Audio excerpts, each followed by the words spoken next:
അല്ല ഇതാരാ? ഇപ്പൊ ദിവാറിന്റെ കാര്യം പറഞ്ഞതേ ഉള്ളൂ. ഒരു 100 ആയുസ. ഇന്നത്തെ കാലത്ത് ആയുസ് നീട്ടി കിട്ടിയിട്ട് എന്തിനാ?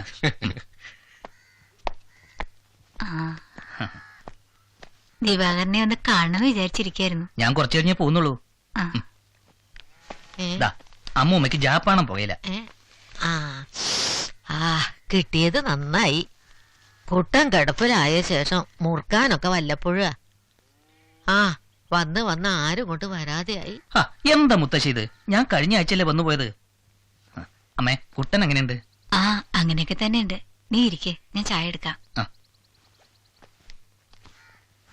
മുത്തശ്ശി, എന്തൊക്കെയുണ്ട് വിശേഷങ്ങള്? എന്ത് വിശേഷം?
കുട്ടൻ ഇപ്പോഴും പറയത്തക്ക മാറ്റമൊന്നുമില്ലല്ലേ?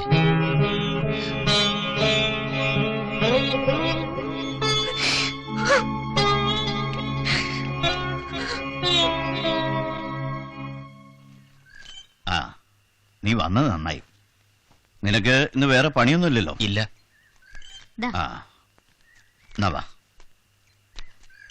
രാവിലെ നമുക്ക് സൊസൈറ്റി ചെന്ന് കുറച്ച് വളം എടുക്കണം. പിന്നെ എനിക്ക് ആ ബാങ്കിൽ ഒന്ന് കയറണം. കുട്ടനുണ്ടായിരുന്നപ്പോ എല്ലാത്തിനും ഒരു ആശ്വാസം ഉണ്ടായിരുന്നു. നിന്റെ അച്ഛനല്ലേ വരുന്നത്? ശങ്കുണ്ണി എന്താ രാവിലെ തന്നെ? അവട്ടാ, ഇന്നലെ കുട്ടൻ അസുഖം ഒത്തിരി കൂടുതൽ കാണിച്ചു. വിളിച്ചോണ്ട് എല്ലാം പറഞ്ഞു. ഈശ്വര, ഇനിയിപ്പോ എന്താ ചെയ്യാ? ഞാനും ഇവനും കൂടി സൊസൈറ്റി വരെ ഒന്ന് പോകാൻ തുടങ്ങിയായിരുന്നു. അറിഞ്ഞ സ്ഥിതിക്ക് ആദ്യം അങ്ങോട്ട് തന്നെ ആവട്ടെ. അങ്ങനെയാണെങ്കിൽ സൊസൈറ്റി ഇവൻ തന്നെ പോട്ടെ. അത് ഇനി മാറ്റം വേണ്ട. അതാ നല്ലത്. നീ തന്നെ പോയാ മതി. വരാ.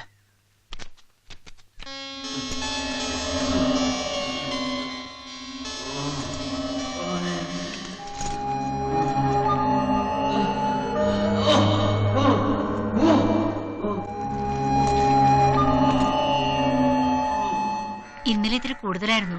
അതാ ശങ്കുണ്ണി വിട്ടത്. മാനപൂർവ്വം വരാതിരുന്നല്ല. 100 കൂട്ടം കാര്യങ്ങളല്ലേ. എന്റെയും വല്യമാവന്റെ മകൻ തന്നെയല്ലേ. അങ്ങനെക്കുണ്ടായിരുന്നില്ലേ ഇടയ്ക്കിടയ്ക്ക് കുഴപ്പം? ആവുന്നത്ര പറഞ്ഞല്ലേ അവളോട്. അപ്പൊ ഭ്രാന്ത് പാരമ്പര്യമല്ല, അതല്ല ഇതല്ല എന്നൊക്കെ പറഞ്ഞ് ഇനിയിപ്പൊ അതും ഇതൊക്കെ പറഞ്ഞ് അവളെ കുറ്റപ്പെടുത്തിയിട്ട് എന്താ കാര്യം? ആശുപത്രിയിൽ നിന്ന് വിളിച്ചു കൊണ്ടുവന്നതും അവളുടെ നിർബന്ധം കൊണ്ടല്ലേ? അവിടെ കിടന്ന് നരയ്ക്കുന്നുണ്ടപ്പോ എനിക്കും തോന്നി അതാ നല്ലതെന്ന്. അവിടുത്തെ 4 മാസം ചികിത്സ കൊണ്ട് ആൾക്കൊരു 4 പോലത്തെ പഴക്കായി. ഞാൻ പോയി നോക്കട്ടെ.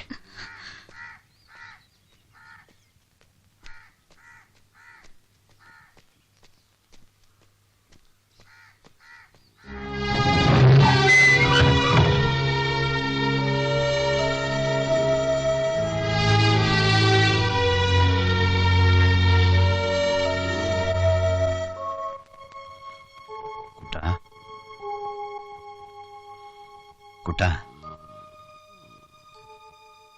ഇപ്പോ കുഴപ്പമൊന്നുമില്ലല്ലോ അല്ലേ?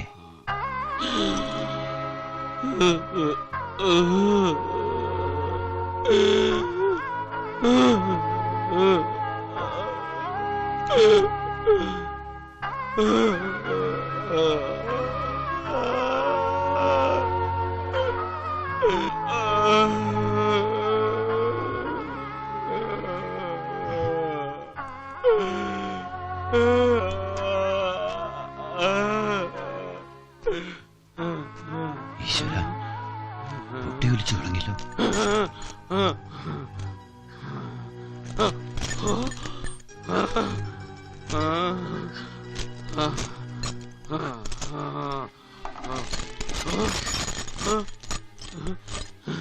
അഴിച്ചുവിടാന്ന് വെച്ചാൽ കയ്യിൽ കിട്ടുന്ന എന്താ ചെയ്യാ?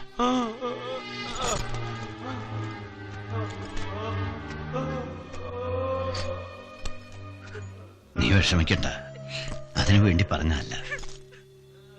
എന്റെ വിഷമം കൊണ്ട് പറഞ്ഞു പോയതാ.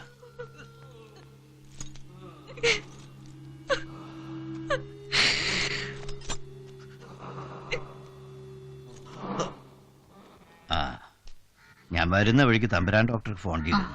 അദ്ദേഹം 1 മണിക്കൂറിനകം എത്തും. എനിക്ക് പോയിട്ട് ഇത്തിരി ആവശ്യമുണ്ട്.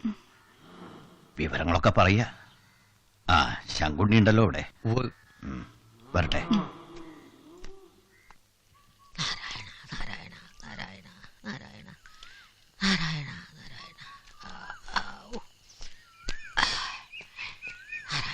നാരായണ. ആ, നീ എന്താ ഒറ്റയ്ക്ക്? ഒന്നുമില്ല. ആ വടക്കും പുറത്തെ പിള്ളേർ ഇപ്പൊ വരില്ലേ? അവരുടെ കൂടെ പോയാ പോരെ? രാധേ, ഒന്നിങ്ങോട്ട് ഇറങ്ങി വരിക. ഈ കുട്ടിയുടെ ഒരു പോക്ക് കണ്ടില്ലേ? രാധേ, അവൻ ഒറ്റയ്ക്ക് പോണത് കണ്ടില്ലേ? എന്താ ഇപ്പൊ ഒറ്റയ്ക്ക് പോണ്ട കാര്യം?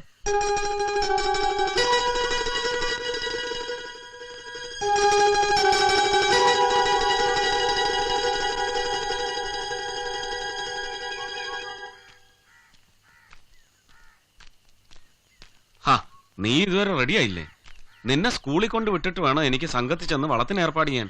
അച്ഛാ ഞാനിന്ന് വിജേഷിന്റെ ഉണ്ണിയുടെ കൂടെ പോയിക്കോട്ടെ? അവര് ദിവസം ഒരുമിച്ചാ പോകുന്നത്. ഏയ്, അതൊന്നും ശരിയാവില്ല. ഇന്ന് വേണമെങ്കിൽ ഒരു ദിവസം അവരുടെ കൂടെ പൊയ്ക്കോട്ടെ. ഞാനും വലിയ കുട്ടിയായില്ലേ? ഓ, ഒരു വലിയ കുട്ടി. ഞാൻ തന്നെ റോഡിൽ കൂടെ പോകുന്നത് പേടിച്ചിട്ടാ. അത്രയ്ക്കുണ്ട് വണ്ടികളുടെ തിരക്ക്. അങ്ങനെ കൂട്ടുകാരുടെ ഒപ്പം ഒന്നും പോകാനായിട്ടില്ലടാ മോനെ വലിയ കുട്ടി. വാ, അച്ഛൻ കൊണ്ടുപോടാ.